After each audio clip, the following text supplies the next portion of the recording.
So just before I end, what I'm going to just remind everyone, the key things about meditation and how to drop into meditation, where you can hold out here all night in the darkness, where no sun is shining, no red light flashing. You become the light within. If thine eye is single, thy whole body will fill with light. You become the 13th cranial nerve. You become Jesus Christ inside your head. So to do this, it all comes back, as we always said, the building blocks. And the building blocks of the physical and metaphysical realm are food and breathing. So kid you not, if you're consuming, if you're taking part in this process of the forced breeding, torture, murder, and then the consumption of dead, rotting animal tissue that is, and cooked on top of all of that, you're just going to find it so hard to do any of this, and you're not going to ascend. You can't. And like right now, you may disagree with that, or that might frustrate you or whatever. But one day, when you get to this point of just a little bit more higher gnosis, you'll see this. You can go, I get it completely. You're absolutely right.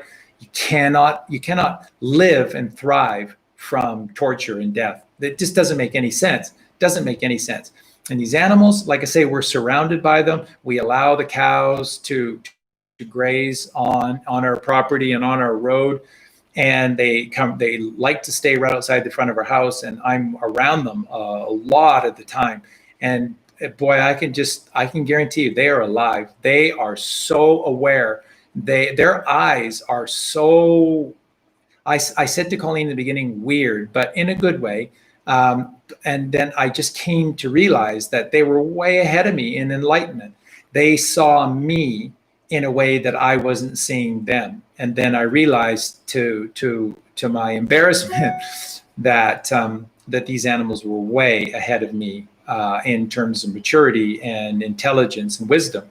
And so I began to really connect with them, to connect and to talk to them, speak to them, give them names and stuff. And it's amazing. They are incredibly intelligent. They are incredibly loving, and they're here to teach us.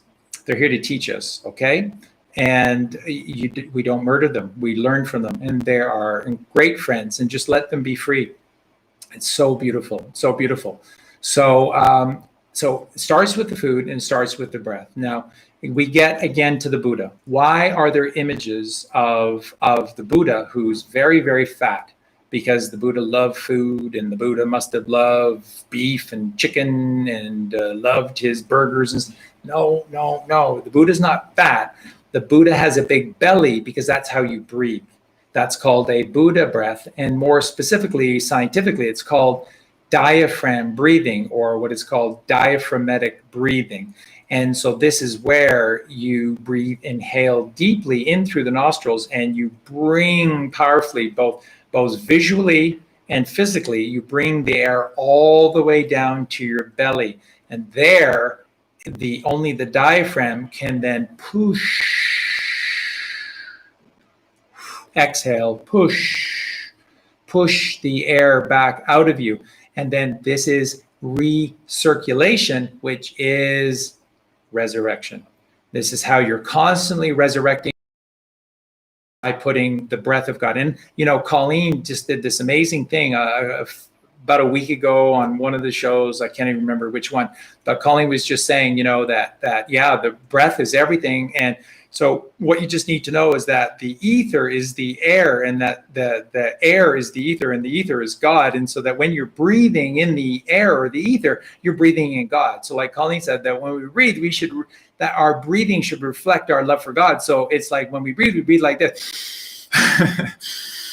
Oh, God, I love you, and I want you inside of me. And that's how you breathe. You breathe passionately and deeply, giving you the expanded Buddha belly, because you're filling yourself with the light, the wisdom, the love of God. And it's so true. It's so simple, and it's so true. So when you breathe, think of it, know it, that you're breathing in God. And that's how it works. It's just so amazing. So I can't stress enough, when you are alkaline of your food, then, and of course we're frugivores, so all we really need is just raw fruit, not anything else. You can have raw veggies, some seeds and nuts as well, but they do and they will weigh you down. Not that they're bad, but they will, and they slow the process down of like I said, Al the chemist or Santa Claus in the endocrine system, just topping up on all of these secretions, sacred secretions from the glands, and glands are G lands, which is God's land. The endocrine system is God's land because it's regulated by the G lands, the glands of God. And so again, pineal gland, melatonin, right? Melatonin is a preservative. Melita is honey, is sweet honey. That's from Sanskrit. Every language, Melita, all relates to sweet honey. And honey is a preservative. Your life is preserved. That's why melatonin has long been associated with living forever and regenerating your skin. Collagen comes in copious amounts when you have melatonin flowing within you.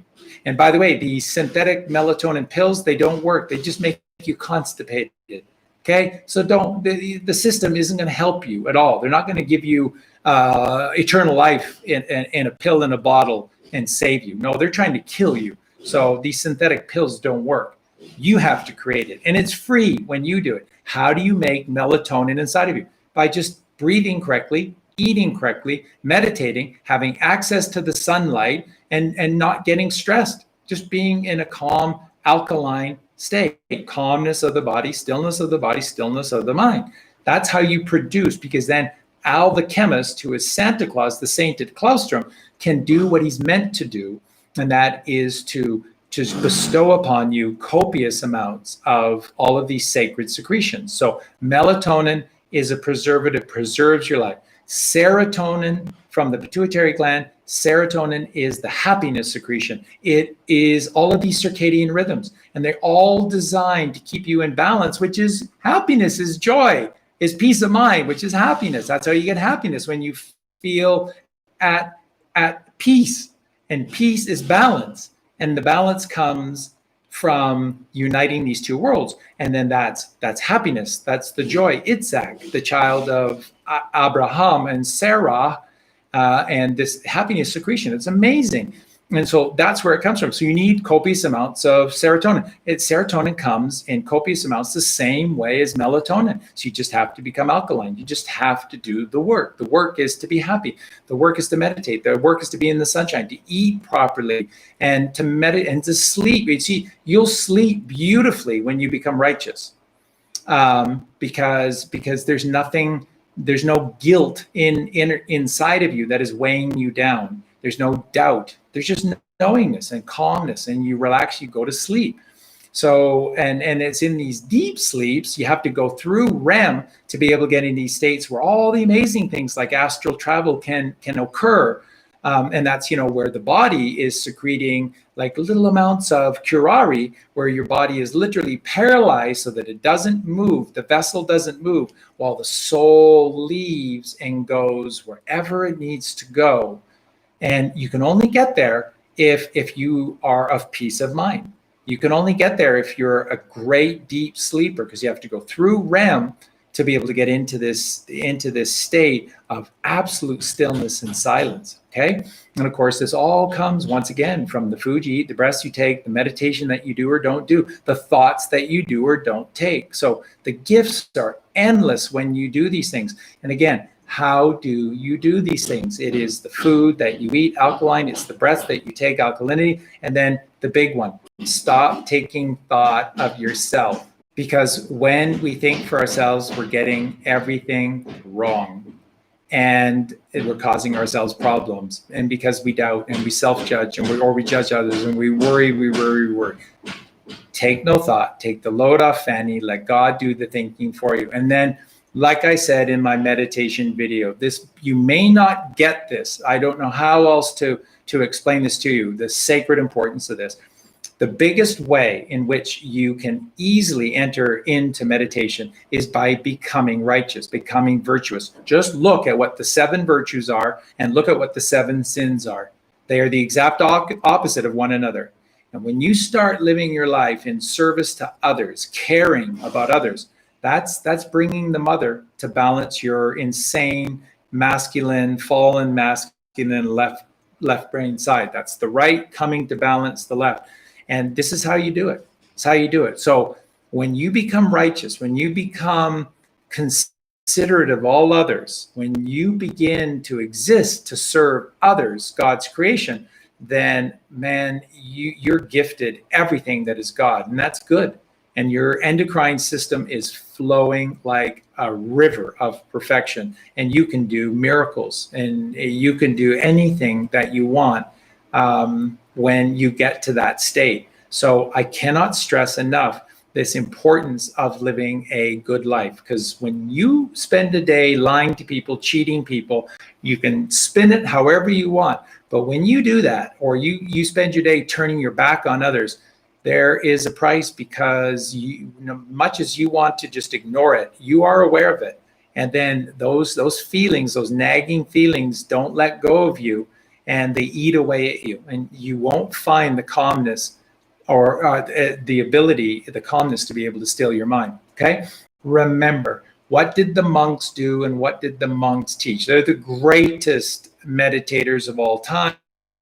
These monks of the Catholic Church, and because they were the ones who were experiencing rapture, they were literally levitating off the ground. They were so filled with air. So what did the monks do? What did they teach? They taught in the Nag Hammadi. And we found out that one of the books that has been found saved out of the Vatican Library is the full book of the Nag Hammadi, not this little bits and pieces that I have, many of you have, and that you can purchase now. But it's the fullness of the Nag Hammadi, the full teachings of these monks. Wow.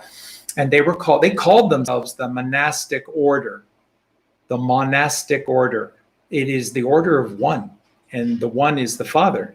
And so when they went to meditate, you can do it yourself. You can just do it with chalk on a wall, or you can print out a piece of paper, or you can get a piece of paper and draw it yourself.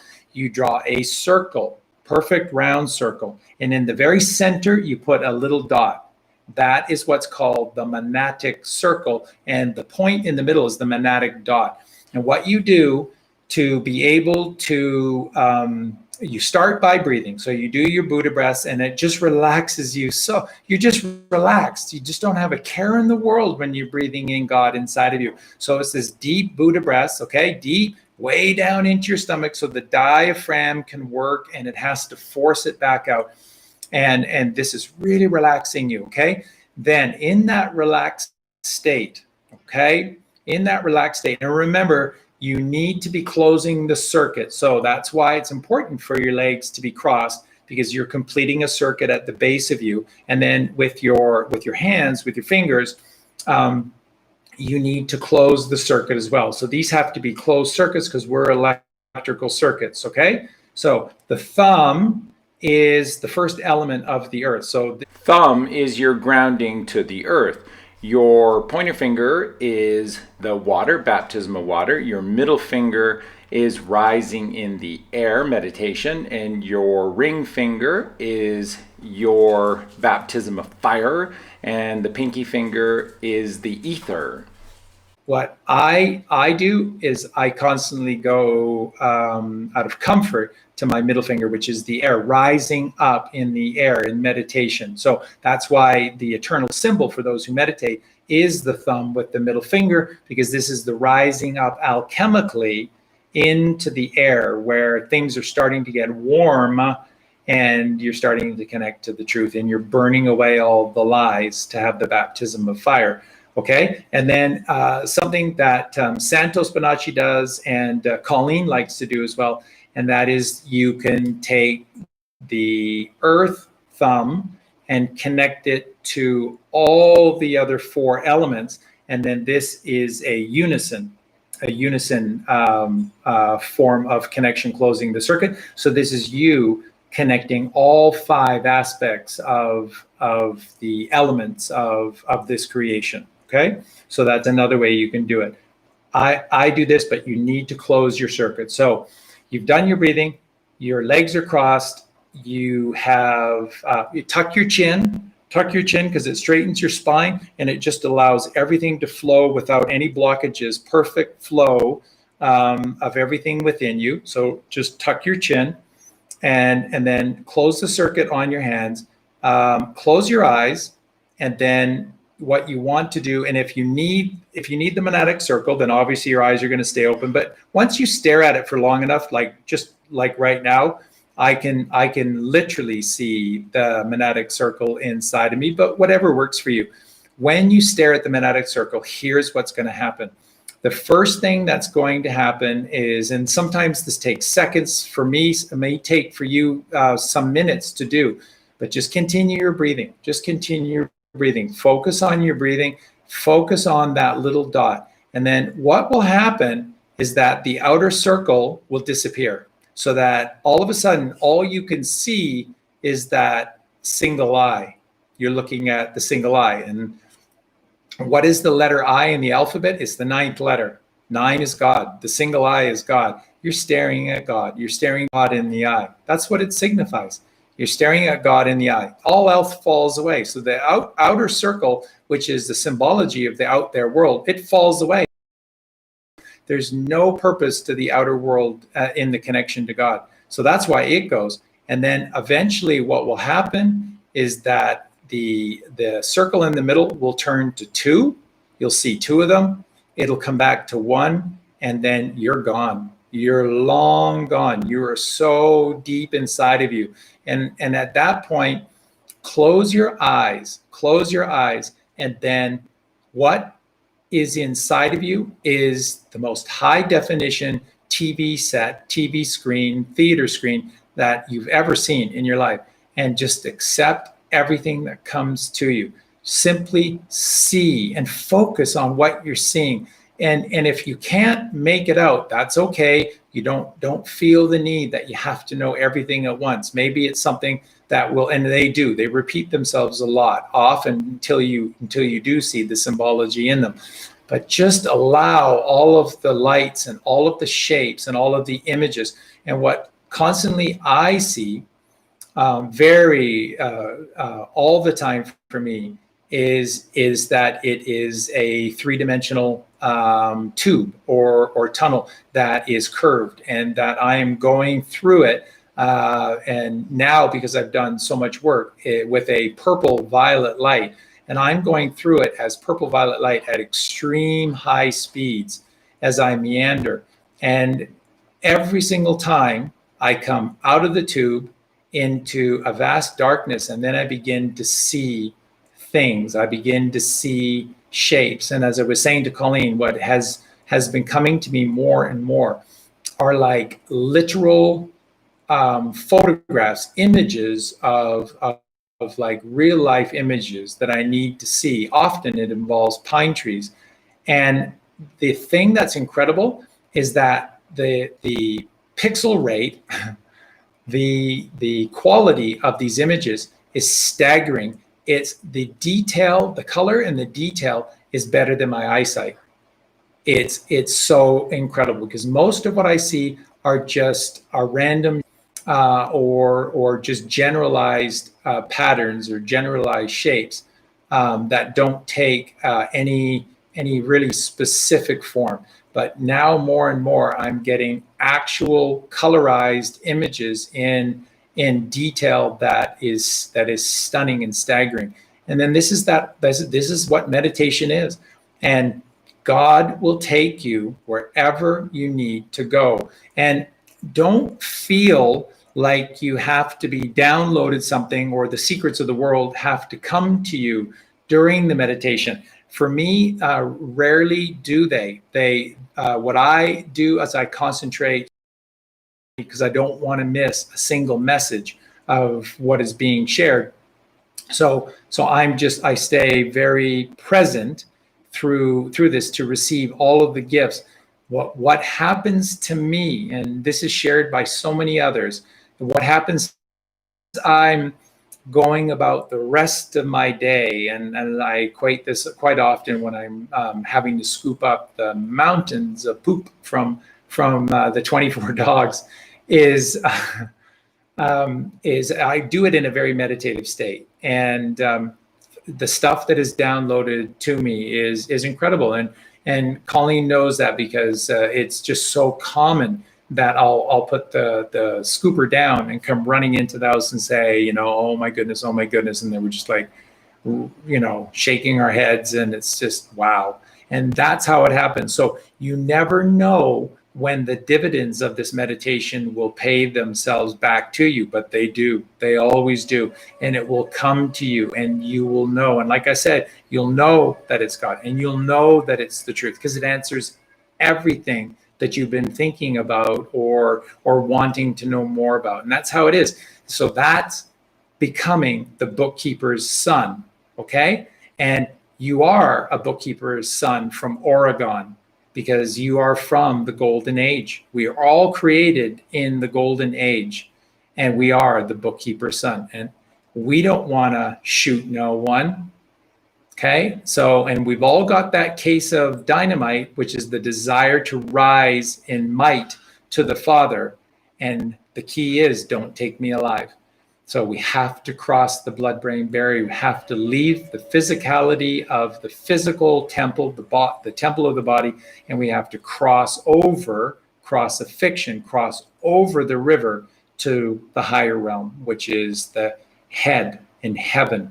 And that's why don't take me alive. And it's this crucifixion where the physical form, and this the ego that holds us back. So that's why it's don't take me alive. It's the killing of the ego. It's the killing of the serpent, the beast, in the slums of 7th Avenue that is guarding over a princess, and we have to save her, and that's the mother, and she raises us up to the Father. So it's just beautiful. It's incredible. So thank you for joining me. Sorry if that went on a little bit, but again, the stuff is amazing, and it's just endless, and it's just all these incredible bands.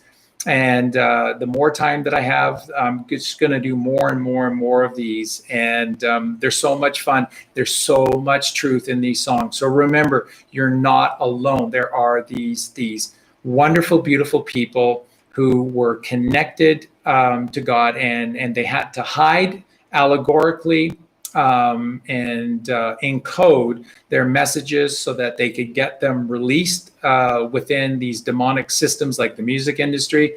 And it's for us to awaken, arise, and to decode them, and then share these messages. So we're going to continue to do it. And like I said, probably the next song that I do will be Kid Charlemagne, and this difference between the fake hippies of the late 60s raising Owsley Stanley up to the level of a god for him creating acid, unbelievable, instead of exalting the true Lord amongst men, which is Jesus Christ. And so that's why the signature line in that song is, "There's gas in the car." Yes, there's gas in the car. Not for Owsley Stanley. His psychedelic van ran out of gas on the highway, and he was arrested on the side of the road. Jesus, he got nothing but oil in the lamp. Give me oil in my lamp. Keep me burning, burning, burning.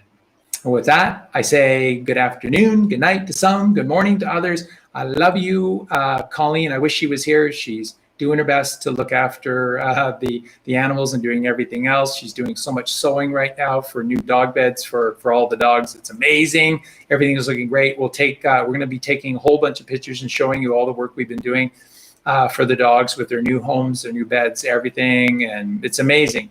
Colleen is amazing. She really is. And so she loves you. She misses you. And I'll just keep trying to do these as much as I can.